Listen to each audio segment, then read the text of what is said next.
የኢየሱስ ክርስቶስን የልደት በዓል ለማክበር ወደ ከተማው የሚመጡ እንግዶችን ለመቀበል መዘጋጀታቸውን በቅዱስ ላሊበላ ከተማ የሚገኙ የሆቴል ባለቤቶችና ስራ አስኪያጆች አስታወቁ። የእንግዶችን ምቾት በመጠበቅ የቆይታ ጊዜያቸውን ማራዘም የሚያስችል ቅድመ ዝግጅት ማድረጋቸውንም ተናግረዋል። ባላለምዬ ተጨማሪ ዘገባ ልከውልናል።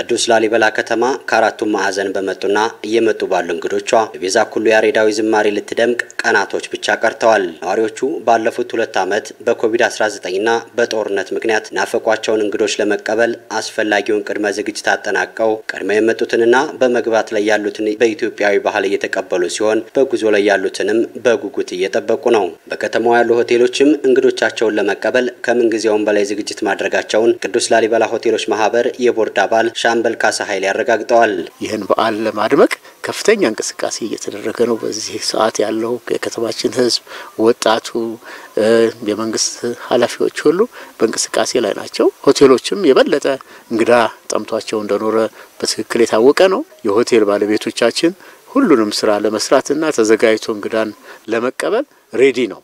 አሁን ባለን መረጃ 43 ሆቴሎች በቁጥር በጣም ተዘጋጅተው እንግዳ ለመቀበል ዝግጅታቸውን ጨርሰዋል። አማራ ሚዲያ ኮርፖሬሽን በስፍራው ተገኝቶ ሆቴሎች ለውጭም ሆነ ለሀገር ውስጥ ጎብኚዎች ዝግጁ መሆናቸውን ተመልክቷል። አጠቃላይ አሁን ምንድነው ዝግጅቶቻችን እንግዶችን ለመቀበል የሚያስፈልጉ አጠቃላይ የምኝታ አገልግሎት አጠቃላይ ከሀገር ውስጥም ከውጭም የሚመጡ ማንኛውም እንግዳ ተቀብሎ ለማስተናገድ ሙሉ ዝግጅት ጨርሰን ነው የምንገኘው ማለት ነው። እንግዶችን ተቀብሎ ከኤርፖርት ጀምሮ ከቱሪስት ከጋይዱ ጀምሮ እስከ ሆቴል አገልግሎት ሰጪው ድረስ ሁሉ ማለት ይችላል ከመስተንግዶ ከሪሴፕሽን ከቤት አያያዝ በእያንዳንዱ በምግብ ዝግጅትም ቢሆን ሁሉም ያላቸው ነገር በንቃት በፍቅር ያው መጪውን ጊዜ በተስፋ ነው እየተጠባበቅን ያለ ነው ማለት ነው። እንግዶችን ተቀብለን ለማስተናገድ የሰው ኃይልን በመቅጠር በሰፊ ዝግጅት አድርገናል።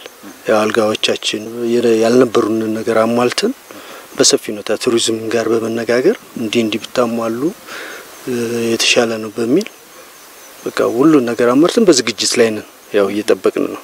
ቱሪስቶች ደርሰው መመለስ ብቻ ሳይሆን በዙሪያ ያሉ ገዳማትንና አድባራትን እንዲሁም ታሪካዊ ቦታዎችን ተረጋግተው እንዲጎበኙ ሆቴሎቹ በተመጣጣኝ ዋጋ አገልግሎት ለመስጠት ዝግጅት ማድረጋቸውን ነግረውናል። በየአመቱ በተለይ ሃይ ሲዝን በሚባሉት የልደት በዓልና የጥምቀት በዓል ተያይዞ የሚሰጡት የዋጋ ትንሽ ሌሎቹ በተለየ ሁኔታ ነው። ግን አሁን ባለው ሁኔታ ምናልባት የኛ ከዚህ በፊት ባሳለፍናቸው አመታቶች በተለየ ሁኔታ ቅናሽ አድርገን ዋጋኛ እንደ ሆቴሉ የማናጅመንት አሰራር ተነጋግረን የጊዜ ቆይታቸው ማራዘም የሚፈልጉ እንግዶች በጣም ወጪም እንዳይበዛቸው ከማድረግ አኳያ በጣም መጠነኛ የሆነ ዋጋ ነው የሰጠነው ማለት ይቻላል። እንግዶች እንግዲህ በሚፈልጉት መልኩ ዋጋ መጨመር ሳይሆን እንደውም ቅናሽ አድርገን የሚፈልጉትን ሰርቪስ ሙሉ በሙሉ ሆቴላችን ለመስጠት በከፍተኛ ዝግጅት አድርጓል።